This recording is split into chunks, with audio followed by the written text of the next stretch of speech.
This is Mr. Martin. These are video notes for geometry. We're going to be talking about translations in this video.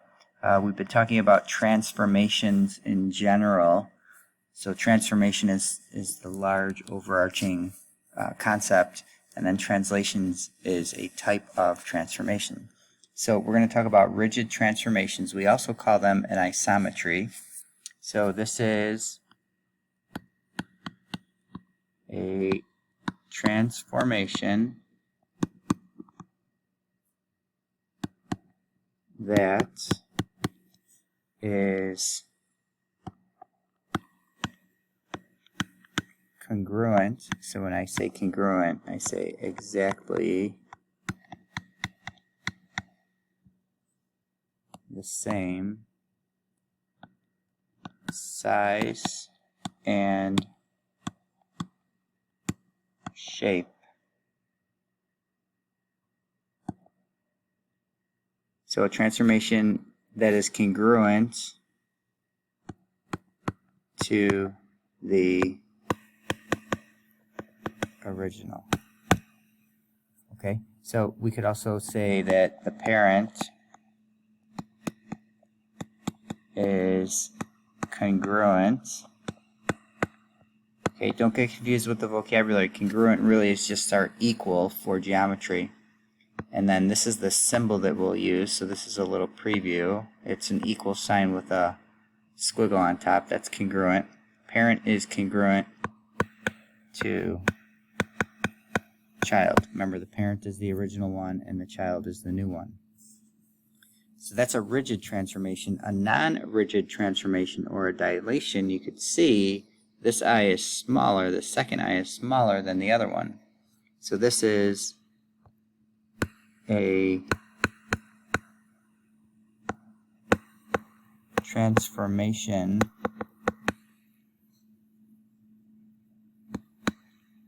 that changes size or shape.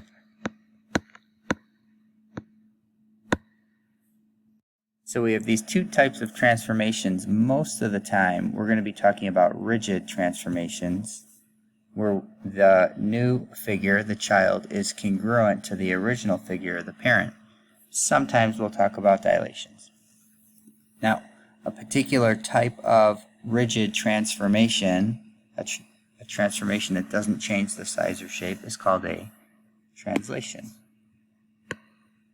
Okay?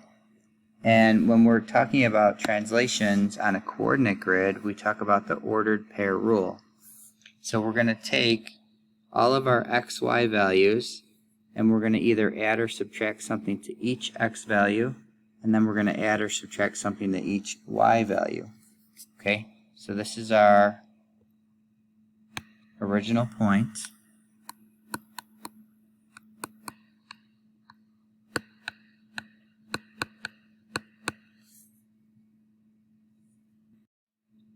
The symbol here is our notation to tell us that each point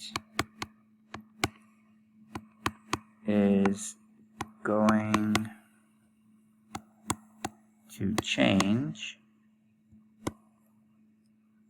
and then this part is our horizontal movement, so that's left to right. Horizontal movement, and this part here would be our vertical movement.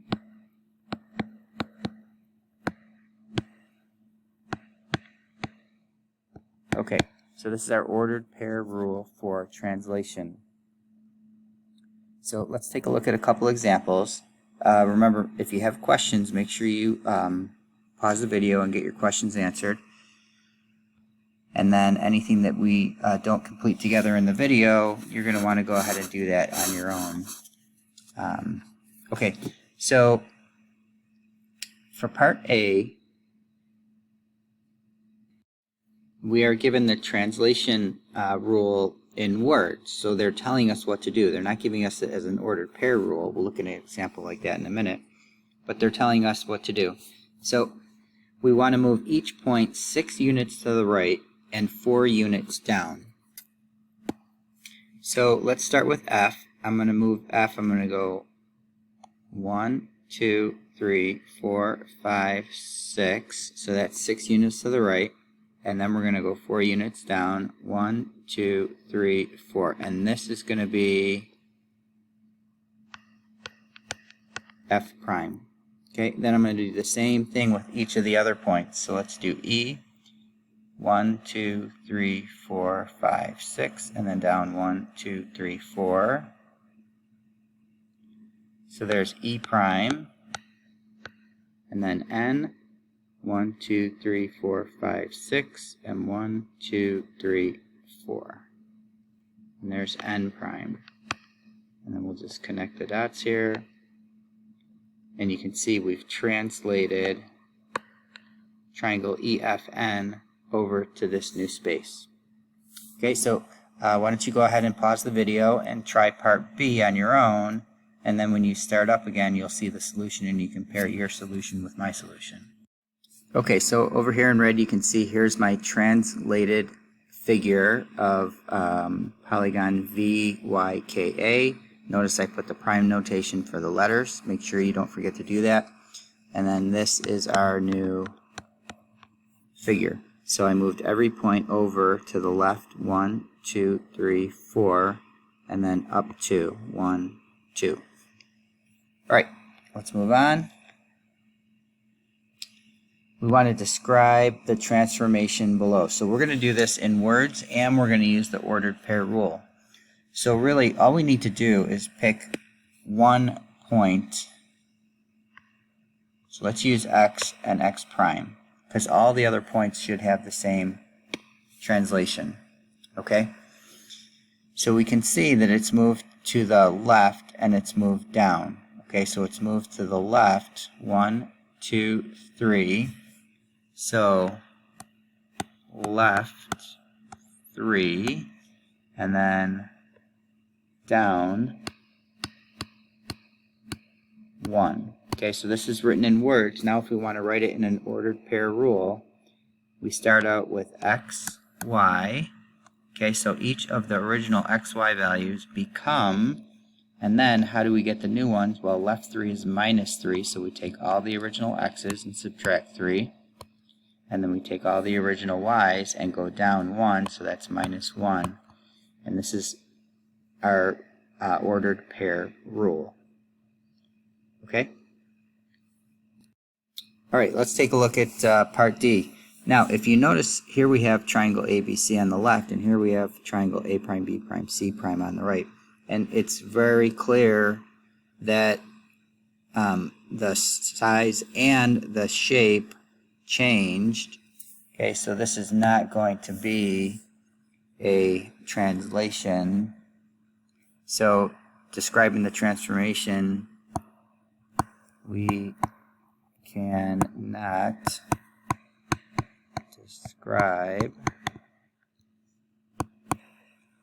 the transformation because each point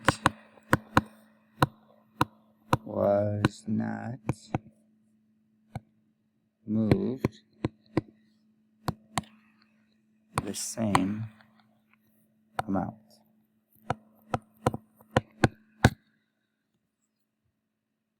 Okay, so just a little example to show you what isn't a translation.